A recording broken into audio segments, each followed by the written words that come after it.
Kamusta po mga tambay? Hello po sa ating lahat. Nagbabalik po muli ang inyong lingkod, si Kamanong po, dito po sa Tambayang Makabayan, mga tambay.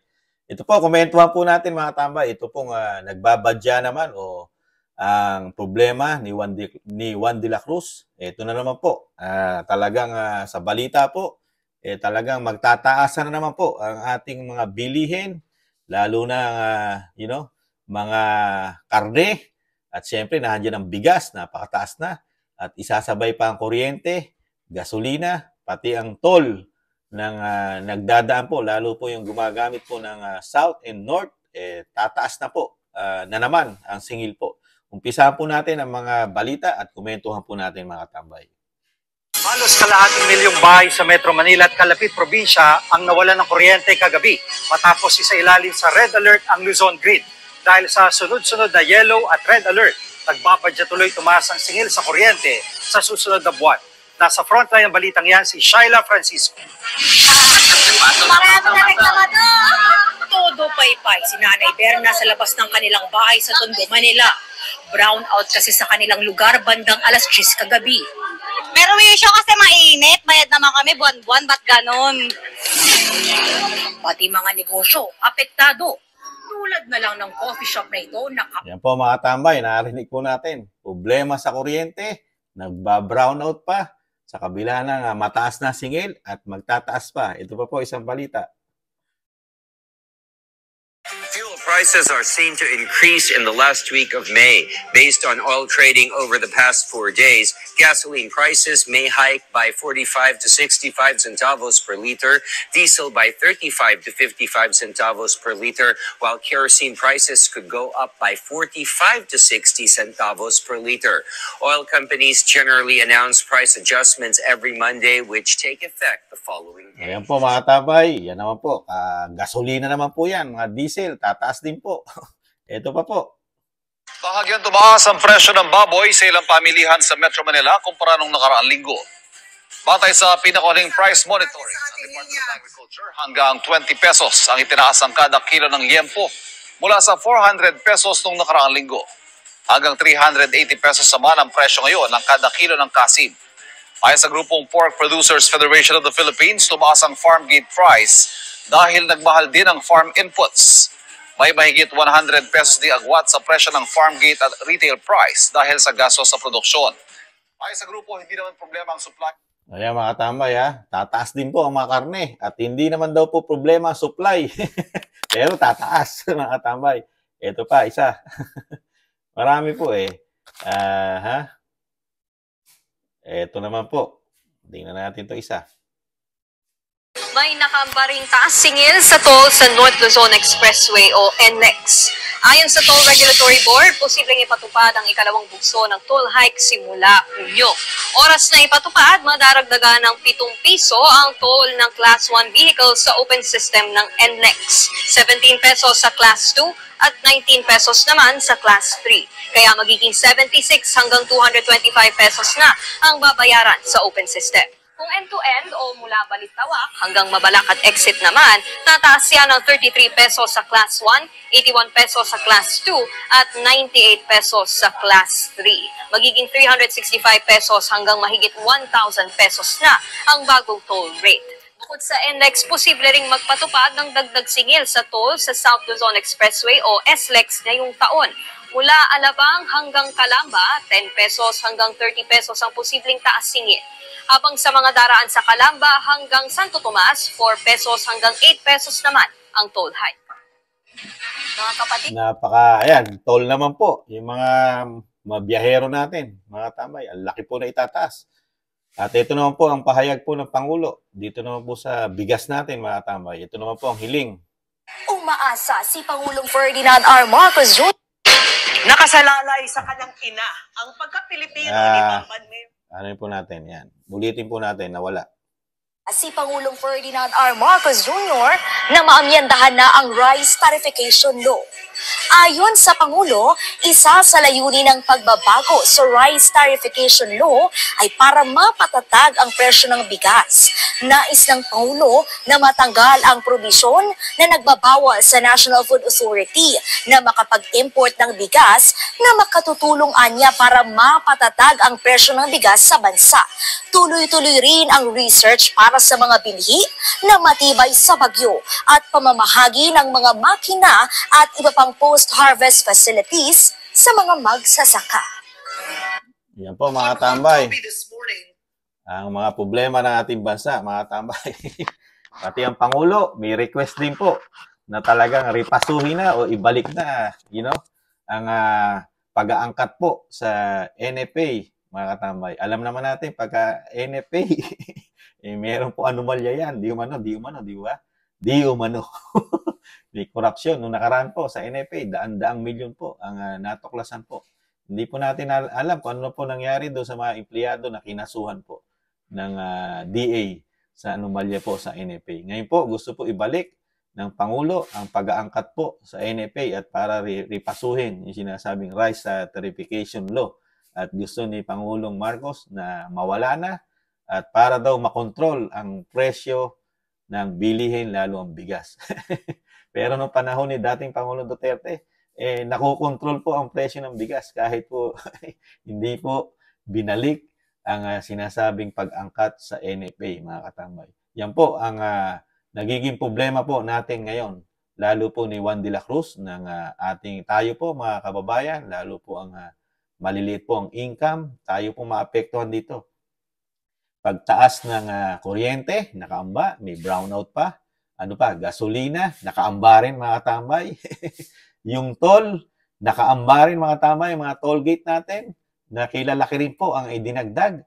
At ang bigas, ito po, pangarap pa rin ang bigas dahil nangangarap pa rin ang Pangulo na matanggal po yung sinasabing matanggal na at maribisa na at maibalik na sa NFA ang pag-aangkat at yung pagiging sa rice tarification law ay talagang mawala na, makatambay.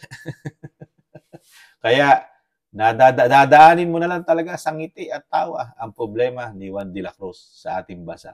Napakarami po na problema ang pinapasok natin, di ba?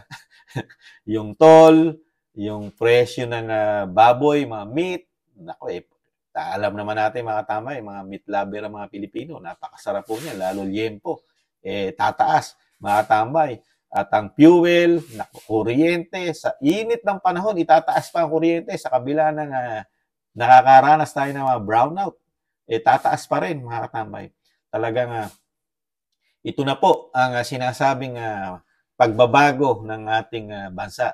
At ito naman, ito siguro wag na masanay, nakasama po ito sa pagbabago po ng bagong Pilipinas na sinasabi po ng ating pamahalaan na babaguhin po ang Pilipinas.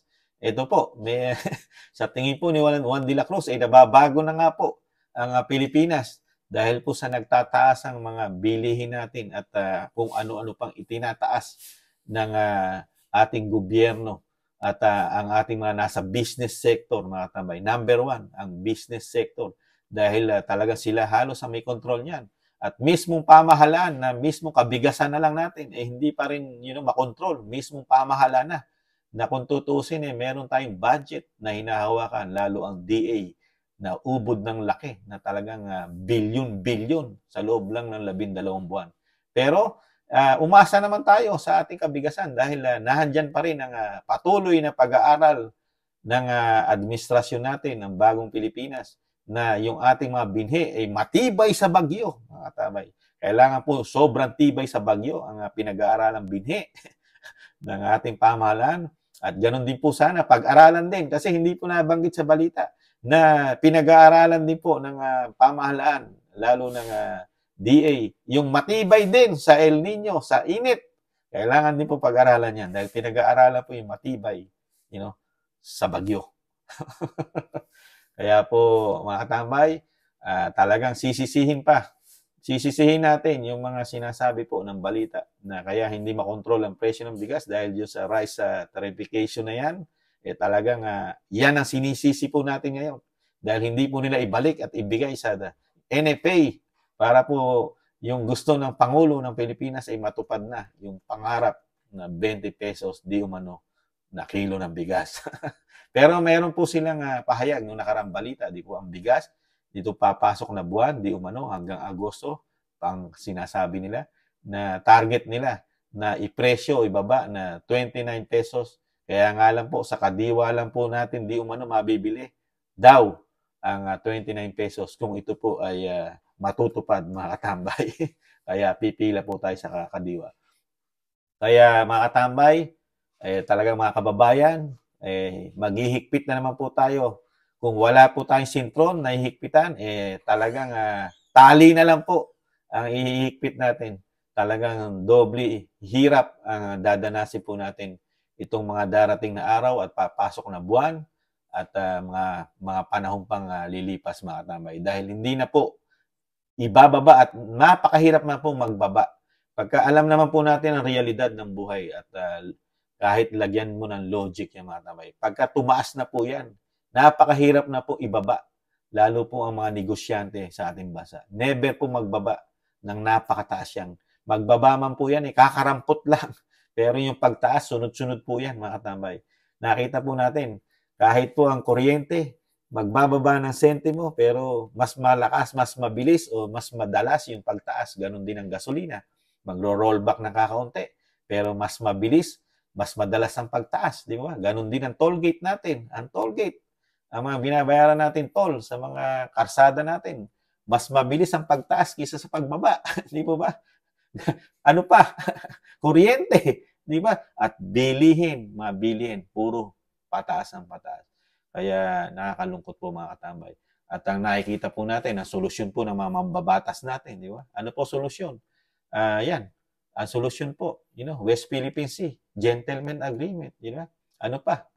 Yung EJK, ang pinoproblema po ng mambabatas natin. Ano pa? Meron pa isang congressman. Ang pinoproblema, TikTok.